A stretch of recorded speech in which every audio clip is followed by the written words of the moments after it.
Welcome to Whole 30 Day 2. I'm Elizabeth from ourpaleofamily.com, and tonight we are making carnitas in the Instant Pot. And this recipe is on my website. On the website it is called Crock Pot Pork Carnitas, and I have updated this recipe. This was one of my first recipes, but I have included Instant Pot instructions, and it's a really flavorful, delicious pork dish.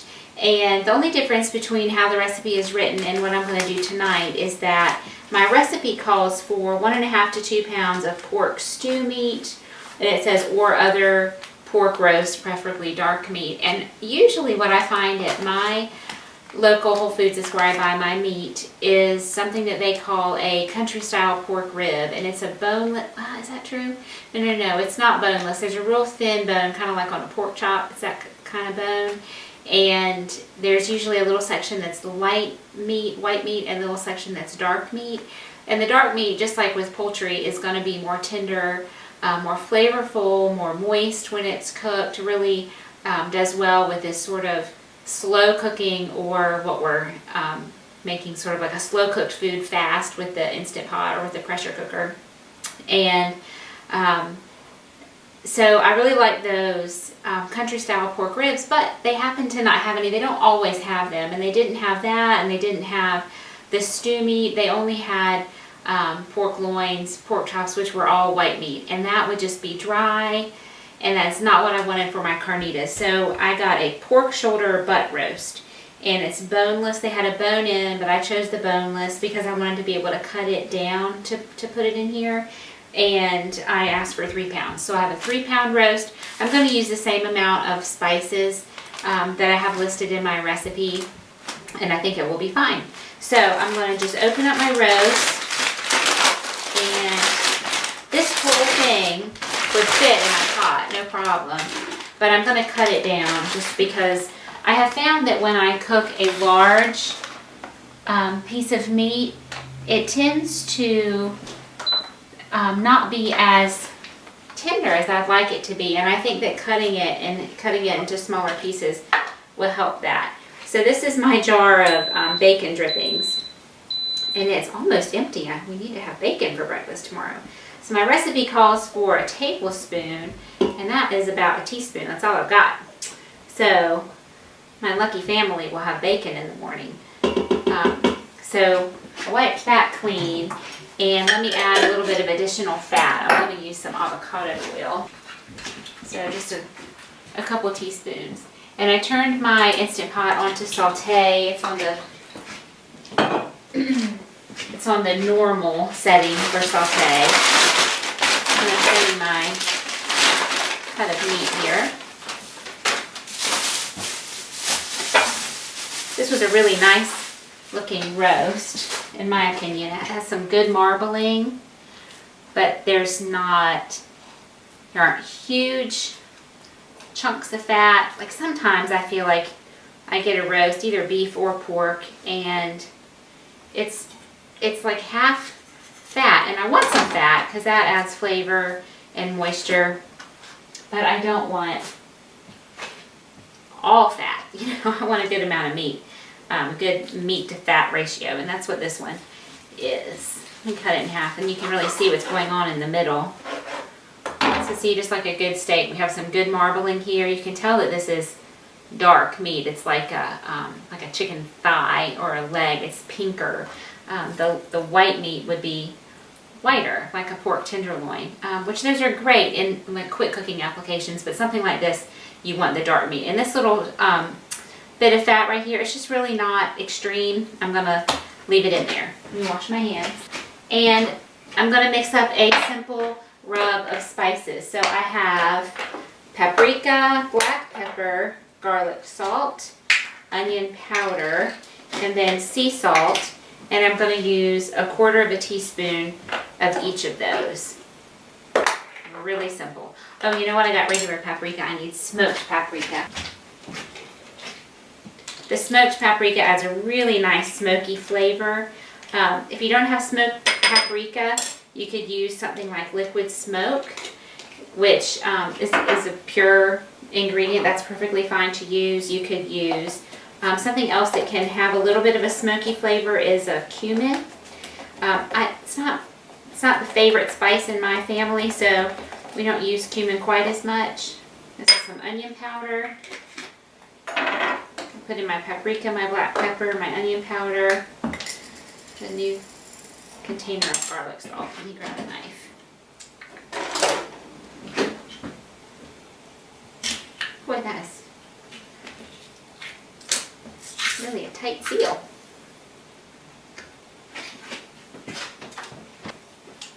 Okay, 1/4 teaspoon of garlic salt. And of course, if you needed to limit your salt intake, you could use garlic powder instead of that garlic salt. So we're going to add an additional 1/4 teaspoon of regular salt. So we'll just mix this together. The onion powder, or dehydrated onion, always gets really clumpy. So just kind of run that through your fingers. And I'm just going to sprinkle this on my meat on all sides.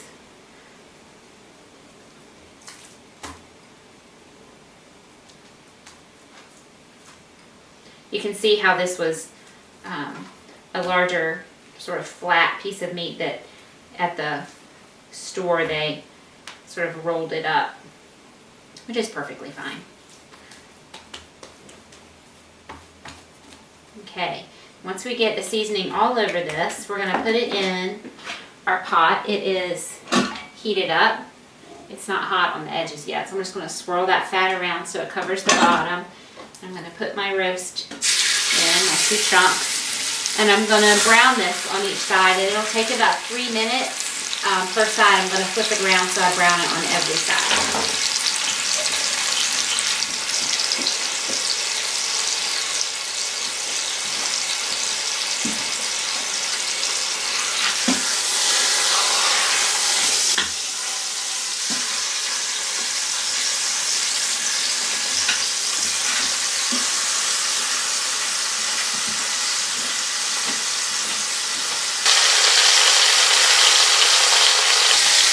Okay, did you see how pretty and brown that was?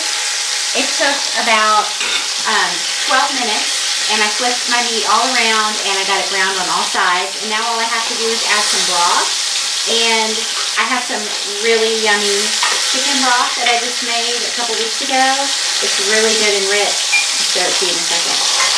I just melted a block of it on the stove real quick while I got my meat going. I'm going to ladle up a cup of this. You can certainly use water if you don't have broth, but adding broth instead of water just adds another layer of flavor. So if you have it, use it. You can use some carton broth, that's no problem. Just read the ingredients to make sure there's nothing in there that you don't want. Some would have MSG, some have sugar. The brand Kitchen Basics, I believe, it's in the yellow carton, is the one I like. It doesn't have soy, doesn't have sugar, just chicken with some vegetables in it. See how yummy and rich that is? So I'm just going to pour this in. Okay, quieted everything down. You put the lid on. I'll talk to you about timing here. So sealing, and we're going to do manual high pressure for 55 minutes. The Instant Pot instruction manual I have found to be fairly accurate. And they said for this cut of meat, 50 to 55 minutes. So I'm going 55 because I just think it's a pain in the neck to let it come up to pressure and then do its cooking time and then pressure come down and then, oh, it's not done. I gotta do it for just 5 more minutes because 5 minutes is a long time under pressure and it can make a big difference in whatever it is you're cooking. And then you've got to wait for it to come up to pressure again and cook for that time and the pressure to come down. So let me do 55. It's not going to overcook. You saw it was all dark meat. There was all that fat, that marbling in there. So I do not believe it's going to be overcooked. Something to keep in mind, and I did an Instant Pot tip post on my blog, ourpaleofamily.com. We can link to it way back at the beginning of the year when this was new to me. And I had read a whole bunch of recipes. I had looked at other people's advice for using their Instant Pot, and I felt like some of these tips that I included had been left off. And my number one is when you see a recipe and it says okay, this is going to cook for 50 minutes, it's not going to just take 50 minutes. And this was really fast. The prep time was really fast. If I hadn't been talking to you, probably 15 minutes max, including the browning time.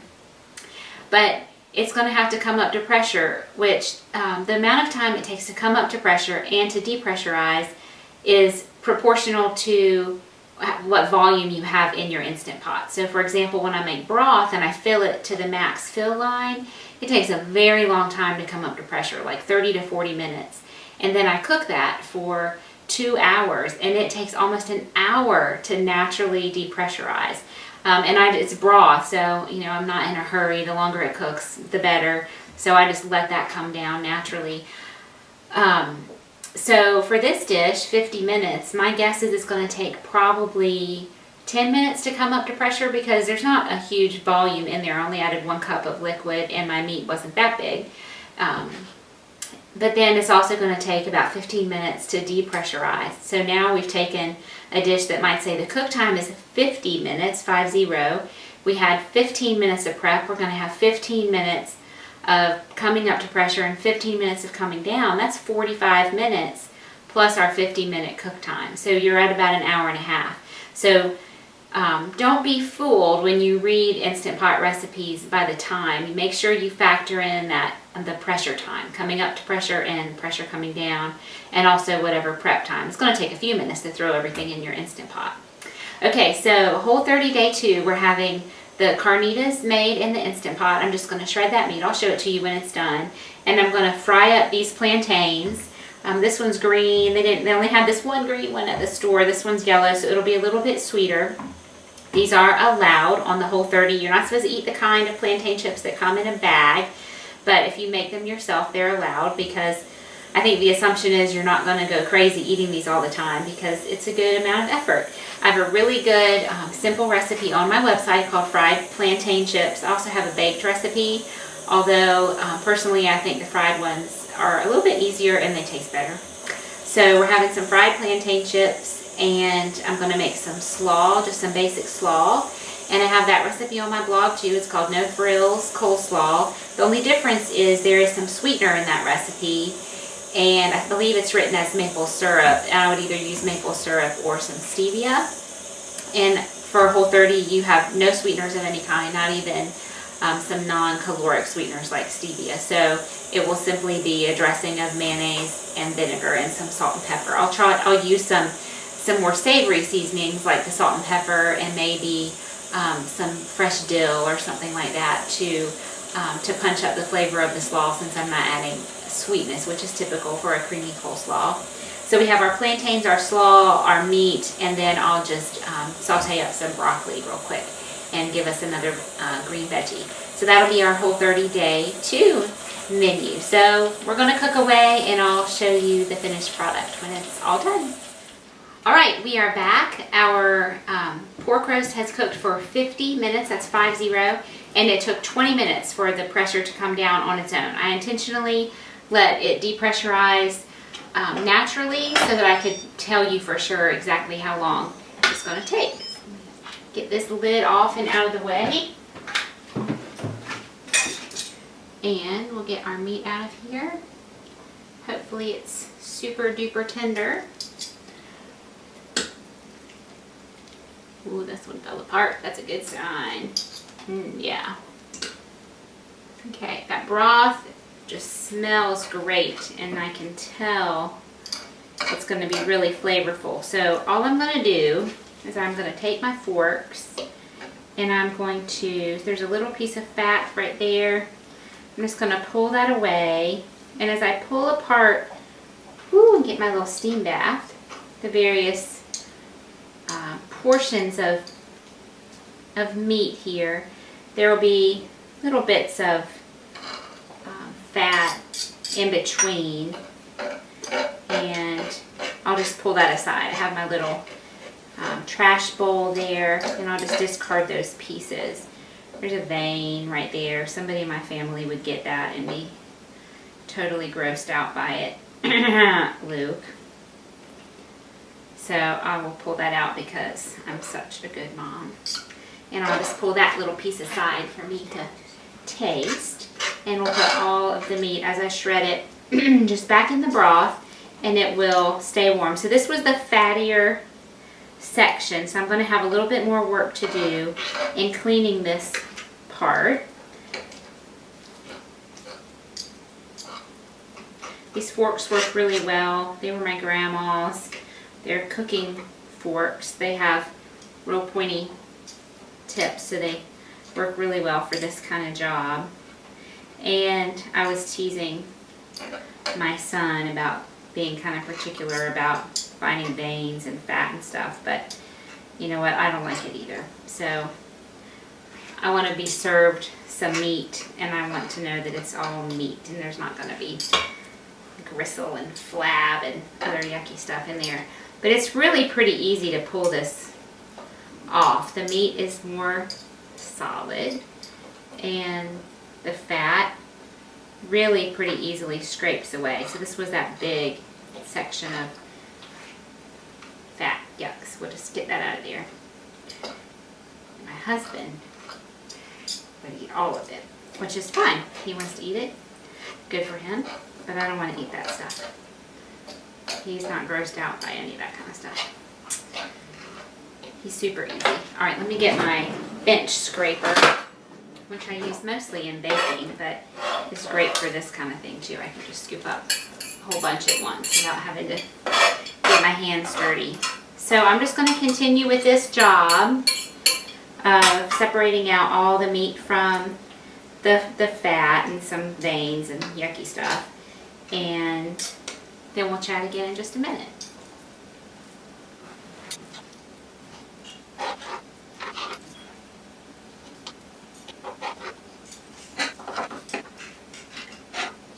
think I need to taste it now.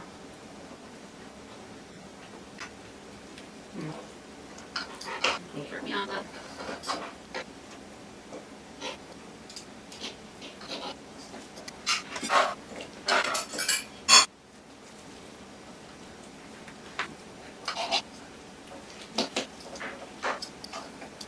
There's a sort of gristly section in there. Flip it over, come at it from a different angle. This is a really, really yummy cut of meat. I would never use a pork loin again for barbecue, whether I'm doing like my southern style barbecue or this Carnitas. Pork tenderloin is great, just browned like in a cast iron skillet, or even grilled, marinated in some yummy spices, herbs, and then real quick cooking. But for something like this, you definitely want a cut of meat that has more fat.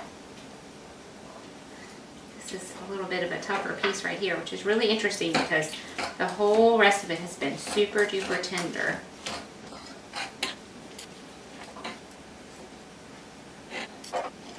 Sometimes with meat that's really tender like this, like if I had the pork stew meat and I wanted to shred it, it would be real tender at the end of the cooking, and if I didn't want to worry about is there any fat in there or something I might want to pick out, I could just take my hand mixer, and I've done this before so it does work, take my hand mixer with just the regular beaters on there and stick it right down in the pot, and it'll make a really, really fast work of sort of what I'm doing here, shredding the meat. That works really well. I didn't want to do it with this because, like I said, I want to pick out the fat. It's real interesting that this one section is a little more tough than the rest, but I'm not particularly surprised.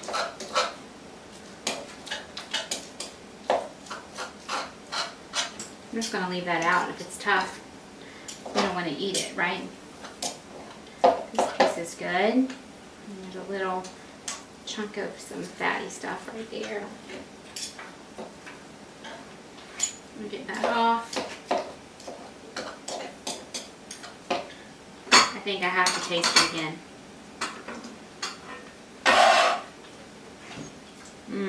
so good. Such great flavor. I'm just going to stir that down into the broth.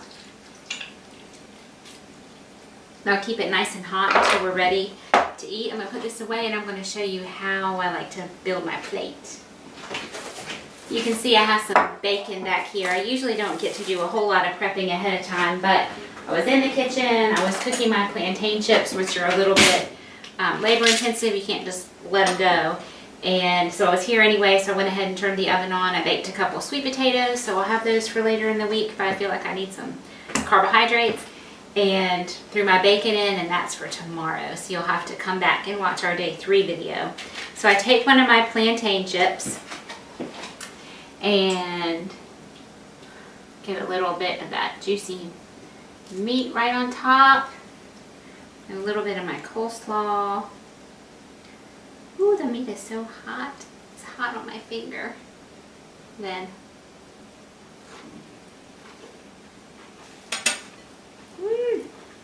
it's so good.